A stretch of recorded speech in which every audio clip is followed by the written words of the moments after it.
How to fix your modpack is missing the following mods in Modrinth. Let's get started.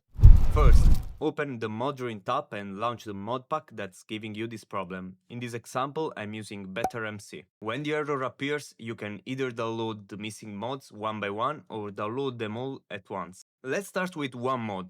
Click download next to the first missing mod. Your browser will automatically open and download the correct file. Now, go back to the error window and click the Open Mods folder. Drag the mod you just downloaded into this folder.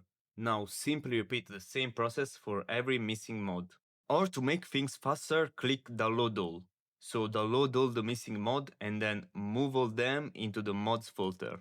Once you're done, launch the mod pack again and the error should be fixed. If you are still getting an error, write the exact problem in the comments and I'll try to help you. If this tutorial helped you, leave a like and subscribe for more quick Minecraft tutorials. See you in the next one.